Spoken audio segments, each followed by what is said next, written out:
الحمد لله نحمده ونستعينه ونؤمن به ونتوكل عليه ونعوذ بالله من شرور أنفسنا ومن سيئات أعمالنا من يهده الله فلا مضل له ومن يضلل فلا هادي له وأشهد أن لا إله إلا الله وحده لا شريك له وأشهد أن محمدا عبده ورسوله أرسله بالهدى ودين الحق ليظهره على الدين كله ولو كره المشركون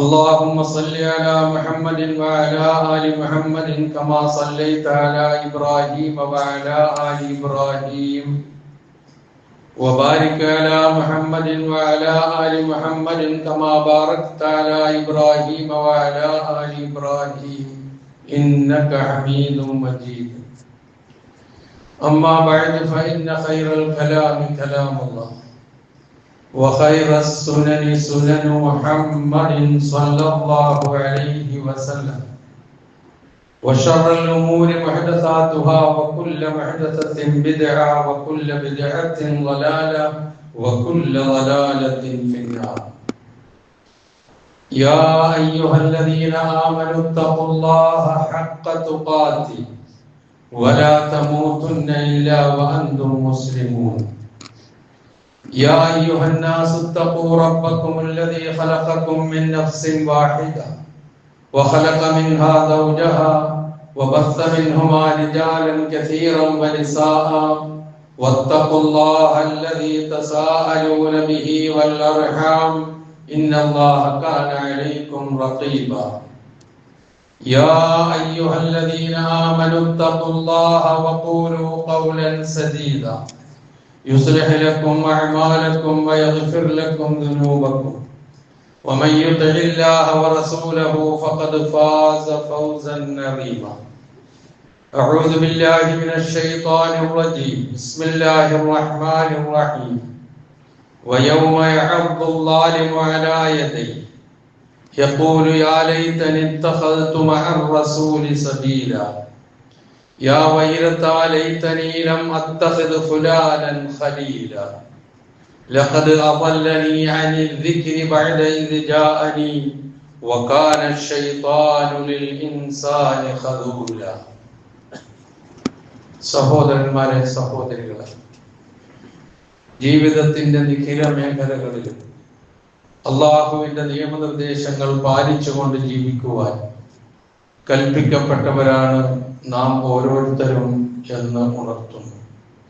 നാം ഏവരെയും അല്ലാഹു സുബ്ഹാനഹു വ തആല മുത്തഖികളും മുവഹ്ഹിദുകളുമായി ജീവിക്കുവാനും ഈ ലോകത്തോട് വിട പറയുവാനും തൗഫീഖ് ചെയ്യുമാറാകട്ടെ എന്ന് പ്രാർത്ഥിക്കുകയും ചെയ്യും. വിശുദ്ധ ഖുർആനിലെ 25-ാം അധ്യായം അൽ ഫുർഖാനിലെ 27, 28, 29 വചനങ്ങളാണ് ഞാൻ ഓതി വെച്ചത്. പരലോകത്ത് അഭിമുഖീകരിക്കേണ്ടി വരുന്ന ഒരു രംഗത്തെ കുറിച്ചാണ് ഈ വചനങ്ങളിലെ പരാമർശം. അക്രമകാരിയായ മനുഷ്യൻ അവന്റെ കൈകൾ കടിക്കുന്ന ദിവസം യഖൂലു, അവൻ പറയും, യാ ലൈതനി തഖൽതു മഅർ റസൂലി സബീല, ഞാൻ അല്ലാഹുവിന്റെ റസൂലിനോടൊപ്പം മാർഗം സ്വീകരിച്ചിരുന്നുവെങ്കിൽ എത്ര നന്നായേനെ എന്നവൻ പറയും.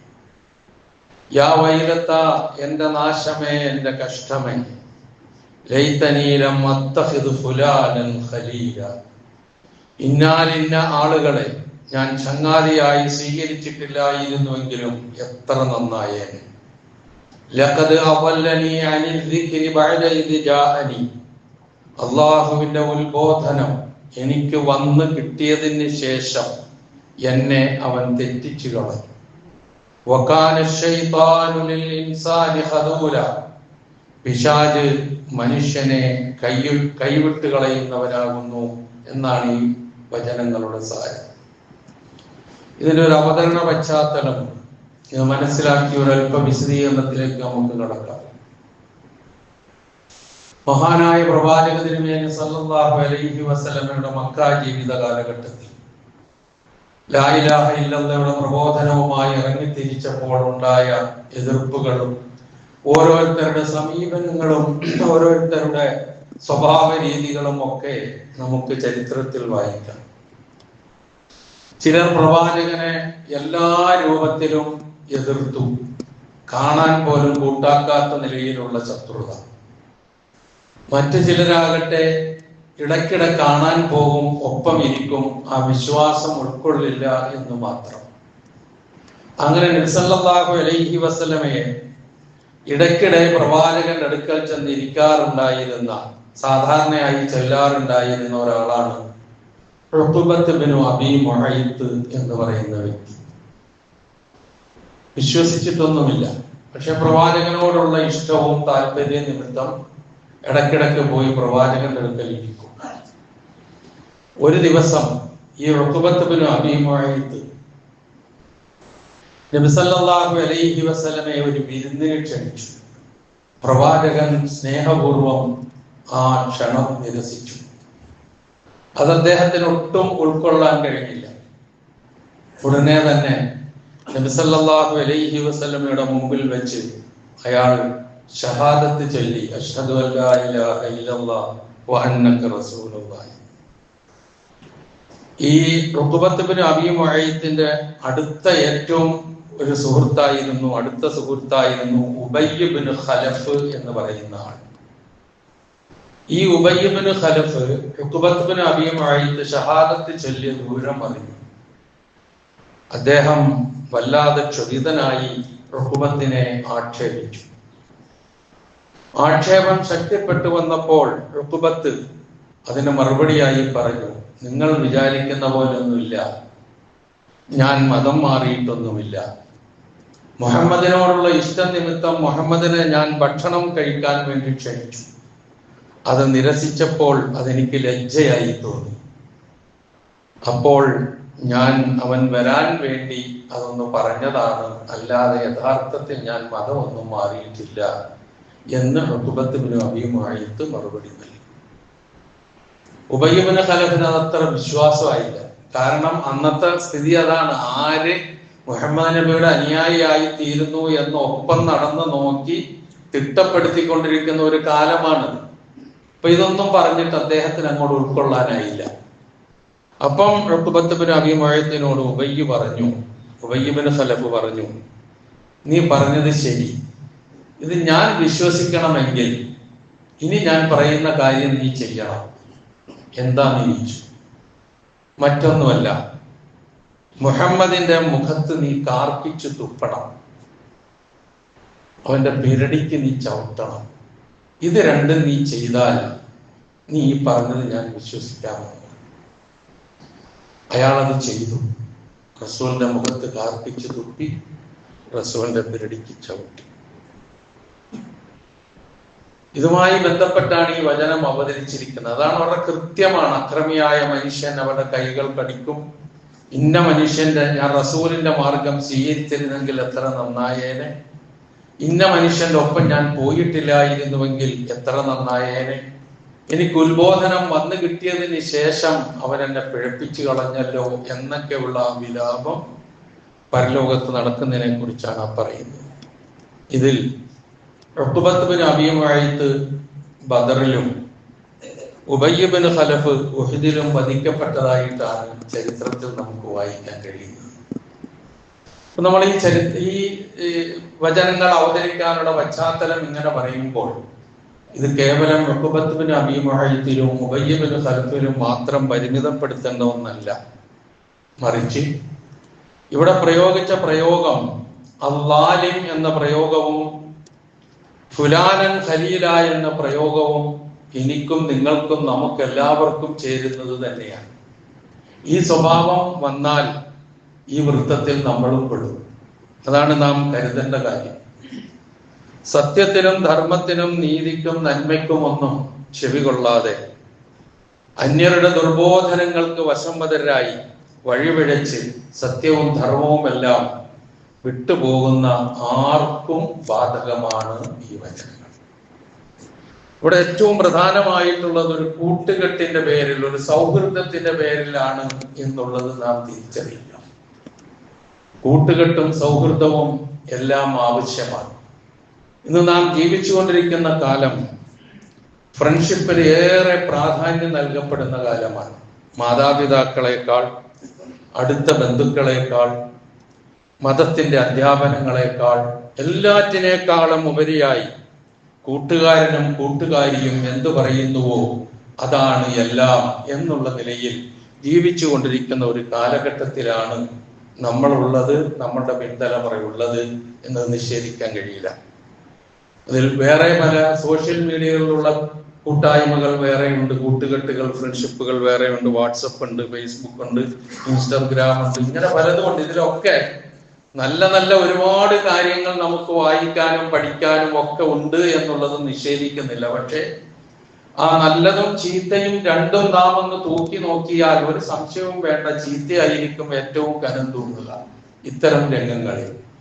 അതുകൊണ്ട് നാം ഇവിടെ ചില കാര്യങ്ങൾ ശ്രദ്ധിക്കേണ്ടതുണ്ട്. ഒന്ന്, പരിശുദ്ധ ഇസ്ലാം ഒരിക്കലും ഫ്രണ്ട്ഷിപ്പിനോ കൂട്ടുകെട്ടിനോ ഒന്നും എതിരല്ല.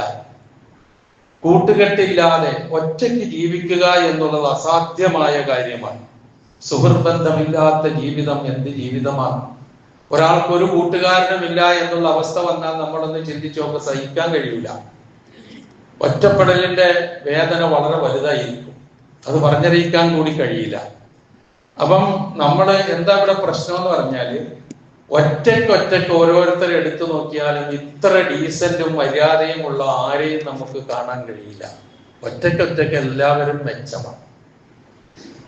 പ്രത്യേകിച്ച് നമ്മുടെ പിൻതലമുറയെ കുറിച്ച് എടുത്തു നോക്കിയാൽ, ഒരു വാഹനത്തിൽ നമ്മൾ യാത്ര ചെയ്യുമ്പോൾ ഒറ്റയ്ക്ക് ഒരു ആ യാത്രയിൽ പങ്കെടുത്തു പോകുന്ന ഒരു വിദ്യാർത്ഥി, ഒരു ചെറുപ്പക്കാരനോ ആരോ ആയിക്കോട്ടെ, അവൻ വളരെ ഡീസന്റ് ആയിരിക്കും. മിണ്ടാതെ എവിടെങ്കിലും അങ്ങനെ കുമിഞ്ഞുകൂടി അവനിരിക്കും. അവന്റെ കൂടെ ഒന്നിലധികം ആൾക്കാർ ഒരു ഗാങ്ങായി വന്നാലോ, ഒരു കൂട്ടായി വന്നാലോ, ഒരു സംഘമായി വന്നാലോ എല്ലാവരുടെ ഡീസൻസിയും നഷ്ടപ്പെടും. അവരുടെ സ്വഭാവം തന്നെ മാറും, അപ്പിടി മാറുമല്ല, വേറൊരു സ്വഭാവത്തിലേക്കും വേറൊരു ശൈലിയിലേക്കുമായിരിക്കും അവരെത്തുക. ഒച്ചപ്പാടുണ്ടാകും, ബഹളമുണ്ടാകും. അങ്ങനെ ഉണ്ടാകുന്ന ആ കൂട്ടുകെട്ട് നിമിത്തം പിന്നെ എന്തൊക്കെയാണ് അവിടെ സംഭവിക്കുക എന്ന് പറയാൻ തന്നെ കഴിയില്ല. ഇപ്പം മോബ് സൈക്കോളജി എന്ന് പറയുന്ന ഒന്ന് വളരെ പ്രധാനപ്പെട്ട കാര്യമായി നമ്മൾ ചിന്തിക്കേണ്ടതുണ്ട്. കൂട്ടമായി ഗാങ്ങായി തീരുമ്പോഴുണ്ടാകാവുന്ന ഭവിഷ്യത്തുകൾ, അതാണ് ഗാങ്ങുകളായി മാറി, ഗ്രൂപ്പുകളായി മാറി, ക്യാമ്പസുകളിലും അതുപോലെ തന്നെ മറ്റു പല സ്ഥലങ്ങളിലും പൊതുജീവിതത്തിലും ഒക്കെ പരസ്പരം തല്ലും കൊല്ലും കൊലയും ഒക്കെ നടന്നുകൊണ്ടിരിക്കുന്നത് ഈ ഒരു സിറ്റുവേഷനിലൂടെയാണ് നാം വിലയിരുത്തേണ്ടത് എന്ന് ഓർമ്മിപ്പിക്കുകയാണ് ഈ സന്ദർഭത്തിൽ. അതുകൊണ്ട് സദാഖത്തിന്റെ, സുഹബത്തിന്റെ, കൂട്ടുകെട്ടിന്റെ, ഫ്രണ്ട്ഷിപ്പിന്റെ കാര്യത്തിലും ഇസ്ലാമിന് വ്യക്തമായ കാഴ്ചപ്പാടുണ്ട്. അതും തഖ്വയുമായി ബന്ധപ്പെടുത്തിയിട്ട് ഖുർആൻ പറഞ്ഞു എന്ന് പറഞ്ഞാൽ നമുക്ക് എത്രമാത്രം ഉൾക്കൊള്ളാൻ കഴിയും ഇന്നത്തെ തലമുറയ്ക്ക് എന്നുള്ളത് മാത്രം ചിന്തിച്ചാൽ മതി. എല്ലാ കാര്യവും തഖ്വയുമായി ബന്ധപ്പെടുത്തിയിട്ടാണല്ലോ. നമസ്കാരത്തിൽ തഖ്വ വേണം, ജീവിതത്തിൽ ആകെ തഖ്വ വേണം എന്നൊക്കെ പറയുമ്പോൾ, കൂട്ടുകെട്ടിന്റെ കാര്യം പറയുമ്പോൾ അതിലും തഖ്വയോ, പിന്നെ എന്ത് കൂട്ടുകെട്ടാണ് എന്ന് ചിന്തിക്കുന്ന, അതിനെപ്പോലും തള്ളിക്കളയുന്ന, പുച്ഛിക്കുന്ന, പരിഹസിക്കുന്ന നിലയിലുള്ള കാഴ്ചപ്പാടുകളാണ് ഇന്ന് വളർന്നുകൊണ്ടിരിക്കുന്നത്. എന്നാൽ വിശുദ്ധ ഖുർആൻ പറഞ്ഞേ ശ്രദ്ധിക്കുക. സൂറത്ത് സുഖൂറിലെ 67-ാമത്തെ വചനം, അൽ അഖില്ലാഉ യൗമഇദിൻ ബഅ്ദുഹും ലിബഅ്ദിൻ അദുവ്വുൻ ഇല്ലൽ മുത്തഖീൻ. അൽ അഖില്ലാഉ കൂട്ടുകാർ, സ്നേഹിതന്മാർ, ചങ്ങാതിമാർ, യൗമഇദിൻ അന്നേ ദിവസം പരലോകത്ത്, ബഅ്ദുഹും ലിബഅ്ദിൻ അദുവ്വുൻ അവർ പരസ്പരം ശത്രുക്കളായിരിക്കും. ഇവിടെ തോളത്ത് കൈയിട്ട് എല്ലാ തോന്യാസങ്ങൾക്കും ഒപ്പം നടന്ന് എന്തിനും കൂടക്കൂടികളായി നടന്നിരുന്ന ആളുകൾ പരലോകത്തെത്തുമ്പോൾ ആ സുഹൃത്തുക്കൾ പരസ്പരം ശത്രുക്കളായി മാറും. ആരൊഴികെ? ഇല്ലൽ മുത്തഖീൻ, അതിലും തഖ്വ, സൂക്ഷ്മത കാത്തു സൂക്ഷിച്ചവരൊഴികെ. അപ്പൊ അതിലും ആവശ്യമാണ്, കൂട്ടുകെട്ടിലും ആവശ്യമാണെന്നാണ് ഈ പറയുന്നതിന്റെ അർത്ഥം. കൂട്ടുകെട്ടിനെ എതിർക്കുകയല്ല. കൂട്ടുകെട്ട് ഒരു അവതാളത്തിലേക്ക്, അപകടത്തിലേക്ക്, ദുരന്തത്തിലേക്ക് പോയി കൂട്ടപ്പെടുന്ന അവസ്ഥ ഉണ്ടാകരുത് എന്ന് നിർത്തുകയാണ്. അതിലും ഇസ്ലാമിന് വ്യക്തമായ കാഴ്ചപ്പാട്. അതും പരലോകവുമായി ബന്ധപ്പെടുത്തി അവിടെയും സൂക്ഷിക്കേണ്ട കാര്യങ്ങൾ കൃത്യമായി സൂക്ഷിക്കാൻ പഠിപ്പിക്കുന്നു. അതാണ് അഖില്ലാഹു യൗമഇദിൻ ബഅദുഹും ലിബഅദിൻ അദുവ്വുൻ ഇല്ലൽ മുത്തഖീൻ. എല്ലാ കാര്യവുമായി ബന്ധപ്പെടുന്നതാണ്. നമ്മുടെ ജീവിതത്തെ ആകെ മുച്ചൂടും മാറ്റിമറിക്കുന്നതിന് ഏറ്റവും അങ്ങേയറ്റം നമുക്ക് പ്രേരകമായി തീരുന്ന വലിയ ഒരു കാര്യമാണ് തഖ്വ എന്നുള്ളത്. റമദാൻ മാസത്തിൽ ഒരുപാട് നമ്മൾ കേട്ടിട്ടുള്ള കാര്യമാണ്. ഇവിടെയും അത് തന്നെയാണ് എടുത്ത് സൂചിപ്പിക്കുന്നതെന്ന് നാം ഓർക്കുക. അപ്പൊ അതുകൊണ്ട് അതിന് കുറെ നിർദ്ദേശങ്ങൾ ഉണ്ട്. നല്ല കൂട്ടുകെട്ടായിരിക്കണം എന്നുള്ളതാണ് പ്രധാനമായി ഊന്നി പറയുന്നത്. കാരണം എന്തെന്ന് പറഞ്ഞാൽ മനുഷ്യന്റെ ജീവിതത്തിൽ ഏറെ സ്വാധീനം ചെലുത്തുന്ന അവന്റെ സ്വഭാവ രൂപീകരണത്തിലും അവന്റെ വ്യക്തിത്വത്തെ രൂപപ്പെടുത്തുന്നതിലും ഒക്കെ കൂട്ടുകെട്ടിന് വലിയ പങ്കുണ്ട്. നിഷേധിക്കാൻ കഴിയില്ല. കാരണം പലപ്പോഴും ഒരു കുട്ടി വളർന്ന് വലുതായി വന്നാൽ അവനവന്റെ മാതാപിതാക്കളെക്കാൾ കൂടുതൽ, അവന്റെ കുടുംബങ്ങളിലുള്ളവരെക്കാൾ കൂടുതൽ, അവന്റെ ബന്ധുമിത്രാദികളിലുള്ളവരെക്കാൾ കൂടുതൽ, അവന്റെ ഗുരുനാഥന്മാരുമായിട്ടുള്ള ബന്ധത്തെക്കാൾ കൂടുതൽ അവൻ ഏറ്റവും കൂടുതൽ ജീവിക്കുന്നത് അവന്റെ കൂട്ടുകാരുടെ ഇടയിലായിരിക്കും, കലാലയങ്ങളിൽ പ്രത്യേകിച്ച്. അങ്ങനെ വരുമ്പോൾ അവിടെ ഇസ്ലാം നിർദ്ദേശിക്കുന്ന ഒരു നിർദ്ദേശമാണ് നല്ല കൂട്ടുകെട്ടായിരിക്കണം, ഇല്ലെങ്കിൽ അപകടമായിരിക്കും എന്നുള്ളത്. തന്നെയുമല്ല, മൂല്യങ്ങൾക്കൊരു പ്രാമുഖ്യവും നൽകാത്ത, മതനിയമങ്ങളെ പുച്ഛിച്ചു തള്ളുന്ന, പരിഹസിച്ചു തള്ളുന്ന, ഇസ്ലാമിക സംസ്കാരത്തെ ഇകഴ്ത്തുന്ന, ഖുർആനെയും പ്രവാചകനെയും ഒക്കെ തള്ളിപ്പറയുന്ന, അതാണല്ലോ ഇന്നത്തെ ഫാഷൻ, ഇന്നത്തെ തലമുറയുടെ ഫാഷൻ. അതാ, ഇതൊക്കെ ചെയ്യുന്നവർക്കേ ഇന്ന് നിലനിൽപ്പുള്ളൂ, ബാക്കിയുള്ളവർക്ക് പഴഞ്ചന്മാരാണ്, 7-ാം നൂറ്റാണ്ടിലോ 6-ാം നൂറ്റാണ്ടിലോ ഒക്കെ ജീവിച്ചിരിക്കേണ്ടവരാണ് എന്നുള്ള മനോഭാവം പഠിപ്പിലും നടപ്പിലും എല്ലാ കാര്യത്തിലും അങ്ങ് വന്നുകൊണ്ടിരിക്കുന്ന ഒരു കാലഘട്ടമാണിത്. അതിൻ്റെതായ ദൂഷ്യമാണ് ഇന്ന് മൊത്തത്തിൽ സമൂഹം അനുഭവിച്ചു കൊണ്ടിരിക്കുന്നത് എന്ന് പറയാതിരിക്കാൻ വയ്യ. അപ്പൊ അങ്ങനെയുള്ളവരോട് ക്രമേണ അങ്ങോട്ട് കൂടിക്കഴിഞ്ഞാൽ സംഭവിക്കുന്നത് എന്താ? അങ്ങോട്ടായി മാറിപ്പോകും, ഇങ്ങോട്ടൊരിക്കലും വരില്ല. 2 ഹദീസുകൾ ഇതുമായി ബന്ധപ്പെട്ട് ശ്രദ്ധിക്കേണ്ടതുണ്ട്. ഒരു ഹദീസ് നബി സല്ലല്ലാഹു അലൈഹി വസല്ലമ പറയുന്നു, അൽ മർഉ അലാ ദീനി ഖലീലിഹി, ഒരു മനുഷ്യൻ അവന്റെ കൂട്ടുകാരന്റെ മതത്തിലാകുന്നു എന്നാണ്. വല്ലാത്ത പ്രയോഗമാണ് കേട്ടോ ഇത്. അൽ മർഉ അലാ ദീനി ഖലീലിഹി. വേറെ ഹദീസ് യുഹ്ശറുൻ നാസു അലാ ദീനി ഖലീലിഹി, പരലോകത്ത് മനുഷ്യർ ഒരുമിച്ച് കൂട്ടപ്പെടുന്നത്, മഹ്ശറിൽ ഒരുമിച്ച് കൂട്ടപ്പെടുന്നത് അവന്റെ ചങ്ങാതിയുടെ മതത്തിലായിട്ടായിരിക്കും. അതുകൊണ്ട് 2 ഹദീസിന്റെയും അവസാന ഭാഗം നമുക്ക് കാണാൻ കഴിയുന്നത് ഫൽയൻദുർ അഹദുക്കും മൻ യുഖാലിൽ, ആരോടൊക്കെയാണ് ചങ്ങാത്തം കൂടുന്നത് എന്ന് ഓരോരുത്തരും ശ്രദ്ധിക്കട്ടെ എന്നാണ് നബി സല്ലല്ലാഹു അലൈഹി വസല്ലം പറഞ്ഞത്. ഇതാണ് നാം ശ്രദ്ധിക്കേണ്ട കാര്യം. ഇവിടെ കൊണ്ട് നമ്മുടെ ജീവിതം തീരൂലല്ലോ. എത്തിപ്പെടേണ്ട, ശാശ്വതമായി നാം ജീവിക്കേണ്ട സ്ഥലത്ത് പോലും പരിഗണിക്കപ്പെടുന്ന ഒരു വിഷയമായി നാം മനസ്സിലാക്കുക. മഹാനായ അബൂ മൂസ അശ്അരി റളിയല്ലാഹു അൻഹു നബി സല്ലല്ലാഹു അലൈഹി വസല്ലമയിൽ നിന്ന് നമുക്ക് പറഞ്ഞു തരുന്ന ഒരു ഉപമയുണ്ട് ചങ്ങാത്തത്തെ കുറിച്ച്, കൂട്ടുകെട്ടിനെ കുറിച്ച്. നല്ല കൂട്ടുകാരനും ചീത്ത കൂട്ടുകാരനും. നല്ല കൂട്ടുകാരനെ നബി സല്ലല്ലാഹു അലൈഹി വസല്ലമ ഓമിച്ചത് കമസലിൽ മിസ്കി എന്നാണ്, കസ്തൂരി വഹിക്കുന്നവനെ പോലെയാണ്. കൂട്ടുകെട്ടിന് മനോഹരമായ രൂപത്തിൽ അള്ളാഹുവിന്റെ റസൂല് ഉപമിച്ചു തരികയാണ് നമുക്ക്. ഒരു നല്ല കൂട്ടുകാരൻ കസ്തൂരി വഹിക്കുന്നവനെ പോലെയാണ്. എന്നിട്ട് പറയുന്നു 3 കാര്യങ്ങളാണ് അവിടെ പറയുന്നത്. ഒന്നുകിൽ നിനക്ക് ഇത്തിരി ഓശാരമായി, ദാനമായി, സംഭാവനയായി ഇത്തിരി കസ്തൂരി നിനക്ക് തരാൻ സാധ്യതയുണ്ട്. അല്ലെങ്കിൽ നിനക്ക് വില കൊടുത്ത് അവനിൽ നിന്ന് വാങ്ങാം. അതുമല്ലെങ്കിൽ നിനക്ക് അവന്റെ കൂടെ നടന്നാൽ നല്ല വാസന ആസ്വദിക്കാൻ കഴിയും. അതുപോലെയാണ് നല്ല കൂട്ടുകാരൻ എന്നാൽ. അവരിൽ നിന്ന് പല നല്ലതും നമുക്കുണ്ടാകും, നമ്മിൽ നിന്ന് അവർക്കും കിട്ടും. അപ്പൊ ആ നിലയിൽ അങ്ങോട്ടും ഇങ്ങോട്ടും കൊടുത്തും വാങ്ങിയും അംഗീകരിച്ചും ആദരിച്ചും ഒക്കെ പോകുന്ന ഒരു അവസ്ഥയായിരിക്കും ഒരു നല്ല കൂട്ടാളി, ഒരു നല്ല ഫ്രണ്ട്, ഒരു നല്ല സദീഖ്, നല്ല ജമീല്. അതാണ് നബി സല്ലല്ലാഹു അലൈഹി വസല്ലം പറയുന്നത്. ആലോചിച്ച് നോക്കുക. എന്നാൽ ചീത്ത കൂട്ടുകാരന്റെ ഉപയോഗിച്ചതോ ഉലയിൽ ഊതുന്നവനെ പോലെയാണെന്നാ പറയുന്നത്. ഉലയിൽ ഊതുന്നവനെ അവസ്ഥ എന്താണ്? അവന്റെ ഒപ്പം പോയിരുന്നാൽ 2 കാര്യമാണ് പ്രവാചകൻ അവിടെ പറഞ്ഞത്. ഒന്നുകിൽ അവനിൽ നിന്ന് ആ ഉലയിൽ ഊതുമ്പോൾ അതിൽ നിന്ന് തീപ്പൊരി പാളി നിന്റെ വസ്ത്രത്തിൽ വീണാൽ വസ്ത്രം കരിഞ്ഞു പോകും, സംഭവിക്കാവുന്നതാണ്. അതല്ലെങ്കിൽ അതിനകത്തിട്ട് ഉലയിലിട്ട് സാധനം ഊതി റെഡിയാക്കി വരുമ്പോൾ അതിൽ നിന്ന് പുറത്തേക്ക് നിർഗളിച്ചു വരുന്ന അതിനെ ദുഷിച്ച മണം, അതായിരിക്കും നിനക്ക് അനുഭവിക്കേണ്ടി വരിക. എത്ര മനോഹരമായ ഉപമയാണെന്ന് നോക്ക്. നബി സല്ലല്ലാഹു അലൈഹി വസല്ലമ അത് ഉപമിച്ചു എന്നത് വെറുതെ അല്ല, കൂട്ടുകെട്ട് നല്ലതായിരിക്കണം എന്ന് ഉണർത്താൻ വേണ്ടിയിട്ടാണ്. മഹാനായ അബൂ ദർറുൽ ഗിഫാരി റളിയല്ലാഹു അൻഹു പറയുന്നുണ്ട്, നബി സല്ലല്ലാഹു അലൈഹി വസല്ലമ ഓർമ്മിപ്പിച്ചതായി, അൽ വഹദത്തു ഖൈറും മിൻ ജലീസി സൂ, അതായത് ഏകാന്തത, ഒറ്റയാനായിരിക്കുക എന്നതാണ് ചീത്ത കൂട്ടുകാരനോടൊപ്പം കഴിച്ചു കൂട്ടുന്നതിനേക്കാൾ നല്ലത്. വൽ ജലീസു സാലിഹ് ഖൈറും മിനൽ വഹദ, നല്ല കൂട്ടുകാരൻ ഏകാന്തതയേക്കാൾ ഉത്തമമാണ്. വഇംലാഉൽ ഖൈറി ഖൈറുൻ മിനസ് സുകൂത്ത്, നന്മ ചൊല്ലിക്കൊടുക്കുക, നന്മ പറയുക എന്നുള്ളത് മൗനം പാലിക്കുന്നതിനേക്കാൾ ഉത്തമമാണ്. വസ്സുകൂത്തു ഖൈറുൻ മിൻ ഇംലാഇശ് ശർർ, തിന്മ, ചീത്തയായ കാര്യങ്ങൾ പറഞ്ഞു കൊടുക്കുന്നതിനേക്കാൾ ഉത്തമം മൗനമായിരിക്കലാണ്. പ്രവാചകന്റെ വചനങ്ങൾ എത്ര കാലിക പ്രസക്തി ഉള്ളതാണെന്ന് ആലോചിച്ചു നോക്കും. എത്ര തലങ്ങളിലേക്ക് നമ്മളെ കൊണ്ടുപോകുന്ന ആ വാക്കുകളെന്ന് ആലോചിച്ചു നോക്കുക.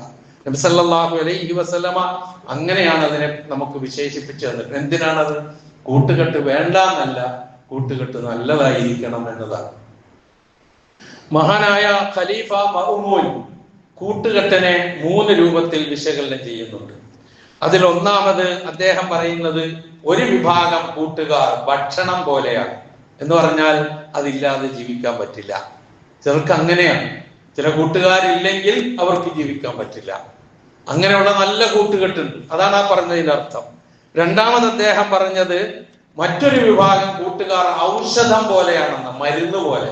മരുന്ന് എപ്പോഴും വേണ്ടി വരില്ല, ആവശ്യമുള്ള സന്ദർഭത്തിൽ മാത്രം ഉപയോഗിക്കേണ്ടി വരികയുള്ളൂ.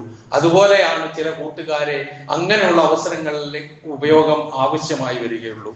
മൂന്നാമത് അദ്ദേഹം പറഞ്ഞത്, മറ്റൊരു വിഭാഗം കൂട്ടുകാർ എന്ന് പറയുന്നത് രോഗം പോലെയാണ്, അത് വന്നാൽ എല്ലാം കഴിഞ്ഞു. ഇങ്ങനെ ഈ രൂപത്തിൽ ഇതിനെ വിശദീകരിക്കുന്ന ഒരുപാട് വിശകലനങ്ങൾ നമുക്ക് കാണാൻ കഴിയും. അപ്പം നല്ല കൂട്ടുകെട്ടുകളായിരിക്കണം എന്നുള്ളതാണ് ഈ പറഞ്ഞതിന്റെ ആകത്തുക. അള്ളാഹുവിന്റെ സ്മരണയിൽ നിന്നും ഇസ്ലാമിക സംസ്കാരത്തിൽ നിന്നും ആരാധനകളിൽ നിന്നും ഒക്കെ നമ്മളെ അകറ്റിക്കൊണ്ടുപോകുന്ന കൂട്ടുകെട്ട് ഏതായാലും നല്ലതല്ല. ഇപ്പൊ നമ്മൾ സാധാരണയായി ടൂർ പോകും, പ്രത്യേകിച്ച് ഇപ്പൊ ഇത് വെക്കേഷൻ കാലമാണ്, ടൂറിന്റെ കാലമാണ്. ഏതെങ്കിലും കുറെ ആൾക്കാർ കൂടി ഒരു വാട്സപ്പ് ഗ്രൂപ്പ് സംഘടിപ്പിച്ച് അതിൽ കൂടി കുറെ ആൾക്കാരെ കോർത്തിണക്കി അതിലാണ് പെണ്ണ് എന്നുള്ള വ്യത്യാസമില്ലാതെ എല്ലാവരും കൂടി ഒരു കൂട്ടുകെട്ടുണ്ടാക്കി അതിലങ്ങോട്ട് പോകാൻ നമ്മൾ അങ്ങോട്ട് അനുവാദവും കൊടുക്കും. അവൻ പോയി തിരിച്ചു വരുന്ന കോലം എന്തായിരിക്കുമെന്ന് അല്ലാഹു അറിയാം.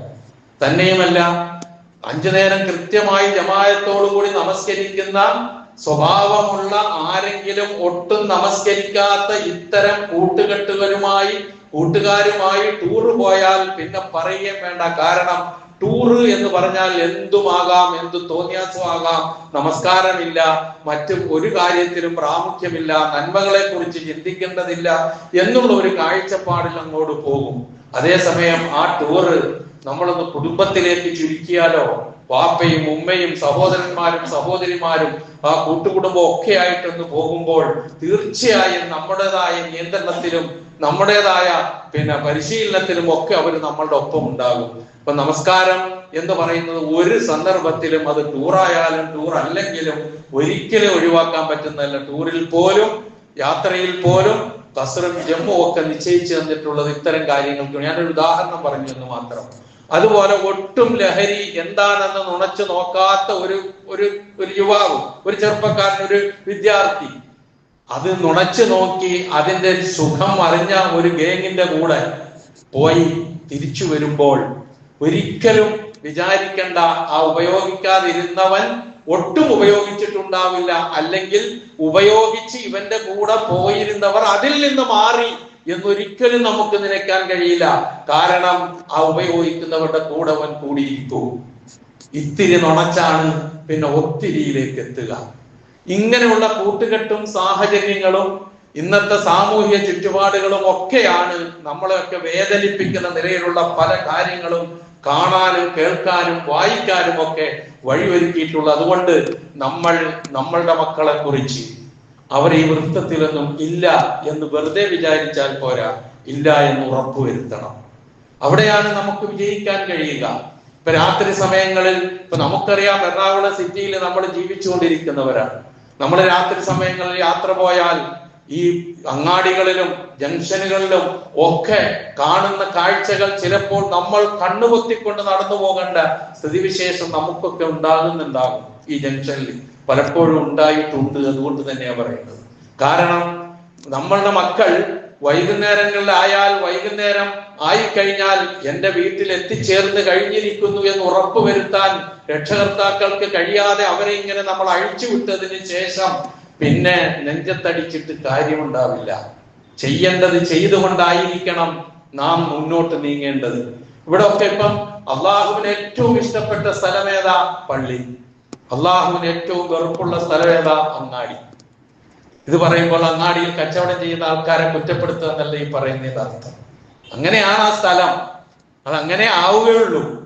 അവിടെ ഒരു തരത്തിലുള്ള ഒരുപാട് മെച്ചങ്ങളും മേന്മകളും ഒക്കെ ഉണ്ടായേക്കാം. എന്നിരുന്നാലും ഒരു പള്ളിയോ അതുമായി ബന്ധപ്പെട്ട സ്ഥലങ്ങളുമായി ഉള്ള ഒരു അവസ്ഥാവിശേഷം ഒരിക്കലും അവിടെ ഉണ്ടാവില്ല.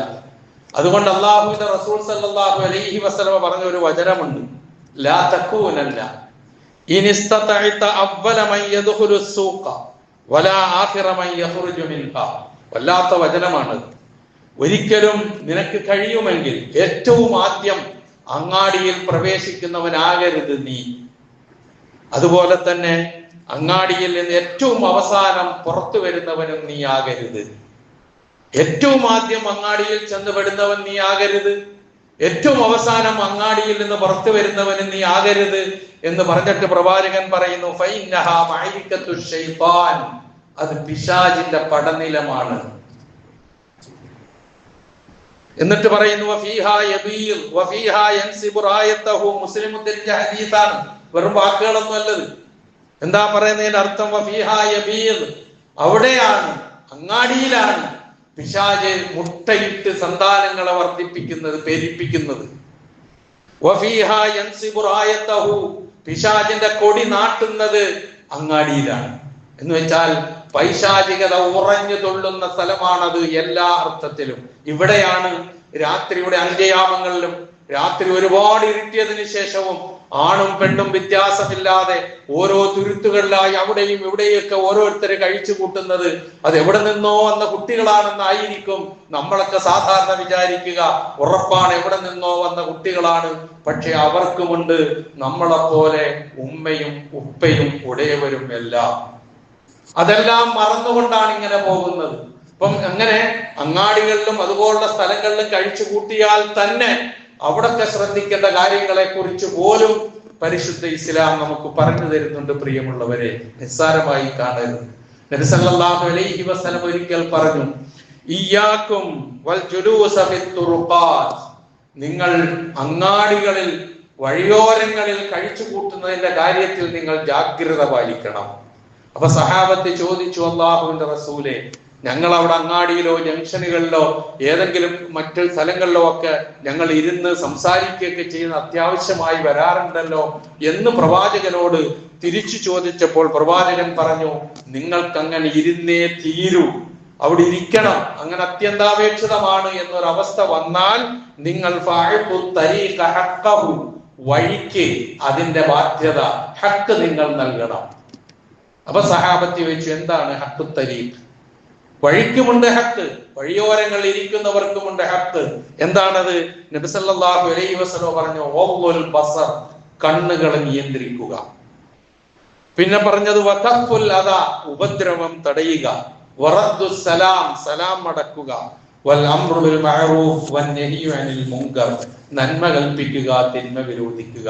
ഇതൊക്കെ ഇന്ന് പറഞ്ഞാൽ ഇതൊക്കെ എന്ത് പഴഞ്ചനാണ് ഇയാൾ നിന്നുകൊണ്ട് പറയുന്നതെന്ന് തോന്നിക്കോട്ടെ, കുഴപ്പമില്ല. ആ പഴഞ്ചനിലെ സത്യമുള്ളൂ, ആ പഴഞ്ചനിലെ ധർമ്മമുള്ളൂ, ആ പഴഞ്ചനിലെ നീതിയുള്ളൂ. അല്ലാത്തതൊക്കെല്ലാം അപകടത്തിലേക്ക് കൊണ്ടുപോകുന്നു എന്ന് തെളിയിക്കപ്പെടുന്ന ഇക്കാലത്ത് ഈ രംഗങ്ങളിൽ പോലും ശ്രദ്ധിക്കാൻ പറഞ്ഞ കാര്യങ്ങൾ ശ്രദ്ധിക്കേണ്ടതുണ്ട് എന്നാണ് ഈ പറഞ്ഞതിന്റെ അർത്ഥം. ഇത്രയേ ഉള്ളൂ. വളരെ ചുരുക്കത്തിൽ പറഞ്ഞാൽ കൂട്ടുകെട്ട് ഒഴിവാക്കാൻ പറ്റില്ല. കൂട്ടുകെട്ടുണ്ടായേ തീരൂ. പക്ഷേ അത് നല്ല കൂട്ടുകെട്ടാകണം. നമ്മളെ നരകത്തിലേക്ക് കൊണ്ടുപോയി കൂട്ടുന്ന, പരലോകത്ത് വിരല് കടിക്കുന്ന, അവന്റെ കൂടെ കൂടിയില്ലായിരുന്നുവെങ്കിൽ എന്ന് വിലപിക്കേണ്ടി വരുന്ന അവസ്ഥയിലേക്ക് പോകാത്ത കൂട്ടുകെട്ടിനെ കുറിച്ചാണ് ഇസ്ലാം ആ സംസ്കാരം നമുക്ക് പറഞ്ഞു തരുന്നത്. അത് മാത്രമേ കരണീയമായിട്ടുള്ളൂ എന്ന തിരിച്ചറിവ് നമുക്കുണ്ടാവുക. ഈ ബോധം നമ്മുടെ മക്കൾക്ക് നൽകാൻ നാം ശ്രമിക്കുക. അല്ലാഹു സുബ്ഹാനഹു വ തആല നാം ഏവരെയും അനുഗ്രഹിക്കുമാറാകട്ടെ.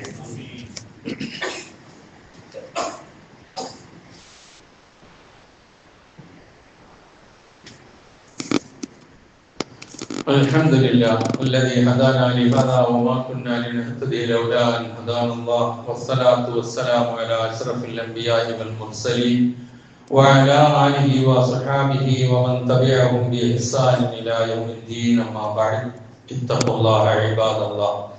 ഒരിക്കൽ കൂടി അള്ളാഹുവിന്റെ ആജ്ഞാനുവർത്തികളായി ജീവിക്കുവാനും ഞാൻ ഉണർത്തുന്നു. സത്യവിശ്വാസികളെ സംബന്ധിച്ചിടത്തോളം ഈ സാഹോദര്യ ബന്ധം, സ്നേഹബന്ധം എന്ന് പറയുന്നതൊക്കെ കേവലം ഭൗതികമായ ഒരു കാര്യമായി കാണാൻ പറ്റുന്നതല്ല. മറിച്ച് അള്ളാഹുവുമായി ഏറ്റവും അധികം ബന്ധപ്പെടുത്തിക്കൊണ്ടാണ് ഇതെല്ലാം പറഞ്ഞിട്ടുള്ളതെന്ന് കാണാം. അള്ളാഹുവിന് വേണ്ടി സ്നേഹിക്കുക എന്ന് പറയുന്നത് വലിയൊരു കാര്യമാണ്. ഭൗതികമായ താല്പര്യങ്ങൾക്ക് വേണ്ടി, ഇവിടുത്തെ നൈമിഷികമായ കാര്യങ്ങൾക്ക് വേണ്ടി സ്നേഹവും ഇഷ്ടവും ബാഹ്യമായി കാണിച്ചിട്ട് കാര്യമൊന്നുമില്ല. മറിച്ച് വിശ്വാസികൾ തമ്മിലുള്ള സ്നേഹം അള്ളാഹുവിന്റെ തണല് ലഭിക്കുവാൻ മാത്രം പര്യാപ്തമായ സ്നേഹമാണ്. അപ്പൊ സ്നേഹത്തിന് വിലയുണ്ട് എന്നാണ് ആ പറയുന്നതിന്റെ അർത്ഥം. അള്ളാഹുവിന്റെ റസൂല് അള്ളാഹുവിന് തണൽ ലഭിക്കുന്ന 7 വിഭാഗങ്ങളെ എണ്ണി പറഞ്ഞ കൂട്ടത്തിൽ ഒന്ന് പറഞ്ഞത് റജുലാനി തഹബ്ബാ ഫില്ലാഹി, അള്ളാഹുവിന്റെ പേരിൽ പരസ്പരം ഇഷ്ടപ്പെടുന്ന 2 പുരുഷന്മാർ. അള്ളാഹുവിന് വേണ്ടി അവർ ഒരുമിച്ചു, അള്ളാഹുവിന് വേണ്ടി അവർ വേർപിരിഞ്ഞു. കഴിയുമോ നമുക്ക്?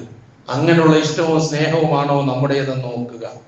അതുപോലെ അള്ളാഹു പറഞ്ഞതായി നബി സല്ലല്ലാഹു അലൈഹി വസല്ലം പറഞ്ഞു തരുന്നുണ്ട്, വജബത്ത് മഹബ്ബത്തി ലിൽ മുതഹബ്ബീന ഫിയ, എന്റെ പേരിൽ പരസ്പരം സ്നേഹിക്കുന്നവർക്ക് എന്റെ സ്നേഹം ഉറപ്പായി ലഭിക്കും. വൽ മുതജാലിസീന ഫിയ, എന്റെ തൃപ്തിക്ക് വേണ്ടി ഒരുമിച്ചിരിക്കുന്നവർക്ക് എന്റെ ഇഷ്ടം ലഭിക്കും. വൽ മുതസാവിരീന ഫിയ, എന്റെ തൃപ്തിക്ക് വേണ്ടി പരസ്പരം സന്ദർശിക്കുന്നവർക്ക് എന്റെ ഇഷ്ടം ഉറപ്പായി. വൽ മുതബാദിലീന ഫിയ, എന്റെ തൃപ്തിക്ക് വേണ്ടി ധനം ചെലവഴിക്കുന്നവർക്കും എന്റെ ഇഷ്ടം നിർബന്ധമായി ഉറപ്പായി. ഈ 3-4 കാര്യങ്ങളൊന്ന് ആലോചിച്ച് നോക്കുക. എല്ലാം ഫിയ ഫിയ, എന്റെ തൃപ്തിക്ക് വേണ്ടി എന്നാ പറഞ്ഞത്. അതിൽ പറഞ്ഞത് സ്നേഹവും അങ്ങനെ തന്നെയാണ്. മഹാനായ ശൈഖുൽ ഇസ്ലാം ഇബ്നു തൈമിയ്യ റഹിമഹുല്ലാ അള്ളാഹുവിന്റെ പേരുള്ള സ്നേഹത്തെ ഉപമിക്കുന്ന ഒരു ഉപമയുണ്ട്. കമസലിൽ യദി വൽ ഐൻ, കയ്യും കണ്ണും പോലെയാണ് എന്ന്. അള്ളാഹുവിന്റെ പേരിൽ പരസ്പരം സ്നേഹിക്കുന്നവന്റെ ഉപമ നമ്മുടെ ശരീരത്തിലെ ഓരോരുത്തരുടെയും കയ്യും അവന്റെ കണ്ണും പോലെയാണ്. എങ്ങനെയാണത്? ഫൈദാ ദമഅത്തിൽ ഐനു, കണ്ണിൽ നിന്ന് കണ്ണുനീർ ഒഴുകിയാൽ മസഹത്തിൽ യദ്, കൈ അത് തുടച്ചു കളയും. എന്താണ് ആ ഉപമ? ഇങ്ങനെയാണ് പൂർവികന്മാർ ഇങ്ങനെയുള്ള കാര്യങ്ങളെ കുറിച്ച് ചിന്തിച്ചിട്ടുള്ളത്. അതുപോലെ വൈദാ തഅല്ലമത്തിൽ യദു, കൈക്ക് എന്തെങ്കിലും ഒരു വേദന ഉണ്ടായി എന്ന് വിചാരിക്കുക. അങ്ങനെ വന്നാൽ ബക്കത്തിൽ ഐനുൽ യാജിലിഹ, ആ കൈക്ക് വേദന വന്ന നിമിത്തം ആ കണ്ണുനീരൊഴുക്കുക. പരസ്പരമുള്ള സാഹോദര്യത്തിന്റെ, സ്നേഹത്തിന്റെ ആഴത്തെ കുറിച്ച് ശൈഖുൽ ഇസ്ലാം ഇബ്നു തൈമിയ്യ റഹിമഹുള്ളയുടെ വിശകലനമാണിത്. ഇതാണ് സ്നേഹം എന്ന് പറയുന്നത്. ഇതാണ് കൂട്ടുകെട്ട് എന്ന് പറയുന്നത്. അല്ലാതെ തോന്യാസത്തിന് വേണ്ടി പരസ്പരം കൂട്ടുകൂടി എല്ലാ തോന്യാസങ്ങളും ചെയ്ത് ജീവിക്കുന്നതിനെ കുറിച്ചല്ല. അപ്പോൾ നമ്മൾ ഇത്തരം കാര്യങ്ങളെ കുറിച്ച് സ്വയം ബോധവാന്മാരാകുന്നതോടൊപ്പം അള്ളാഹു നമുക്ക് കനിഞ്ഞു നൽകിയ നമ്മുടെ മക്കൾ, അള്ളാഹു കനിഞ്ഞു നൽകിയ സമ്മാനമാണ് മക്കൾ എന്ന നിലയിൽ അവരും ഇത്തരത്തിലുള്ള കാര്യങ്ങളിൽ ഒപ്പമുണ്ട് എന്ന് ബോധ്യപ്പെടുത്തേണ്ടതുണ്ട്. അതേപോലെ തന്നെ അതിനുവേണ്ടി പ്രയത്നിക്കേണ്ടതുണ്ട്. ആ ഉത്തരവാദിത്വം വളരെ വലുതാണ്. പ്രവാചകൻ തിരുമേനി സല്ലല്ലാഹു അലൈഹി വസല്ലമ ഓരോരുത്തരുടെയും ഉത്തരവാദിത്വത്തെ കുറിച്ച് ഓർമ്മിക്കുന്ന ഭാഗത്ത് ഒരു പുരുഷൻ അവന്റെ കുടുംബത്തിന്റെ മേൽ ഭരണാധികാരിയാണ്, ഉത്തരവാദിത്വമുള്ളതാണ്. അവൻ അവരെ കുറിച്ച് ചോദ്യം ചെയ്യപ്പെടും. ഒരു സ്ത്രീ അവളുടെ ഭർത്താവിന്റെ ഭവനത്തിലെ ഭരണാധികാരിയാണ്. അതുപോലെ തന്നെ വലദിഹി, അവന്റെ മക്കളുടെ പേരിലും ഉത്തരവാദിത്വമുള്ളവളാണ്. വഹിയ മസ്ഊലത്തുൻ അൻഹും, അവളും അവരെ കുറിച്ച് ചോദ്യം ചെയ്യപ്പെടും. ഒരാളും രക്ഷപ്പെടില്ല. അതുകൊണ്ട് ഉത്തരവാദിത്വ നിർവഹണത്തിന് നാം ഓരോരുത്തരും തയ്യാറാകുന്നതോടൊപ്പം തന്നെ നമ്മളുടെ സന്താനങ്ങളിലെ ഉള്ള ബാധ്യത നിറവേറ്റിക്കൊണ്ട് ഇത്തരം കാര്യങ്ങൾ കാലഘട്ടം മനസ്സിലാക്കി അവരെ ഒപ്പം നിർത്തി ആദർശത്തിൽ ഒരുമിച്ച് കൂടെ ഉണ്ടെന്ന് ഉറപ്പുവരുത്തി അതിനുവേണ്ടി അള്ളാഹുവിനോട് റബ്ബനാ ഹബ് ലനാ മിൻ അസ്വാജിനാ വദുർരിയ്യാതിനാ ഖുർറത അയ്യുൻ വജഅൽനാ ലിൽ മുത്തഖീന ഇമാമാ എന്ന പ്രാർത്ഥന ആത്മാർത്ഥമായി ഉരുവിട്ടുകൊണ്ട് മുന്നോട്ട് നീങ്ങാൻ ശ്രമിക്കുക. എന്തിനേയും അതിജയിച്ചു പോകാൻ നമുക്ക് എല്ലാവർക്കും കഴിയും. അള്ളാഹുവിന്റെ സഹായം ഉണ്ടാകും. ആ നിലയിൽ സഹായം നേടുന്നവരുടെ കൂട്ടത്തിൽ നാം ഏവരെയും അള്ളാഹു ഉൾപ്പെടുത്തുമാറാകട്ടെ. അറിഞ്ഞോ അറിയാതെയോ നമ്മിൽ നിന്ന് വന്നുപോയ എല്ലാ തെറ്റുകുറ്റങ്ങളും അള്ളാഹു നമുക്ക് പുറത്തു മാപ്പാക്കി തരുമാറാകട്ടെ. നമ്മിൽ നിന്ന് മരണപ്പെട്ടു പോയവരുടെ പാപങ്ങൾ അള്ളാഹു പുറത്തു കൊടുക്കുമാറാകട്ടെ. അവരെയും നമ്മളെയും അള്ളാഹു ജന്നാത്തുൽ ഫിർദൗസിൽ ഒരുമിച്ച് കൂട്ടുമാറാകട്ടെ. രോഗം കൊണ്ട് വിഷമിക്കുന്നവരുടെ രോഗങ്ങളെ അള്ളാഹു ശിഫയാക്കി കൊടുക്കുമാറാകട്ടെ. ഒരുപാട് വെല്ലുവിളികൾ നേരിടുന്ന ഈ കാലഘട്ടത്തിൽ ആ വെല്ലുവിളികളെ അതിജയിക്കാനുള്ള മാനസികമായ ഐക്യവും ഇണക്കവും അതുപോലെ തന്നെ പരസ്പരമുള്ള നല്ല ബന്ധവും അള്ളാഹു സുബ്ഹാനഹു വ തആല നമുക്ക് നൽകി കനിഞ്ഞു നൽകി അനുഗ്രഹിക്കുമാറാകട്ടെ. സർവോപരി ഇസ്ലാമിനും മുസ്ലിം ഉമ്മത്തിനും അള്ളാഹു ഇസ്സത്തിനും പ്രദാനം ചെയ്യുമാറാകട്ടെ. اللهم اغفر للمؤمنين والمؤمنات والمسلمين والمسلمات الأحياء منهم والأموات إنك مجيب الدعوات ويا قاضي الحاجات. اللهم أعز الإسلام والمسلمين وأذل الشرك والمشركين. اللهم أعز الإسلام والمسلمين وأذل الشرك والمشركين. اللهم أعز الإسلام والمسلمين وأذل الشرك والمشركين. اللهم أجرنا من النار. اللهم أجرنا من النار. اللهم أجرنا من النار. ربنا اغفر لنا ولإخواننا الذين سبقونا بالإيمان ولا تجعل في قلوبنا غلا للذين آمنوا ربنا إنك رؤوف رحيم. ربنا آتنا في الدنيا حسنة وفي الآخرة حسنة وقنا عذاب النار.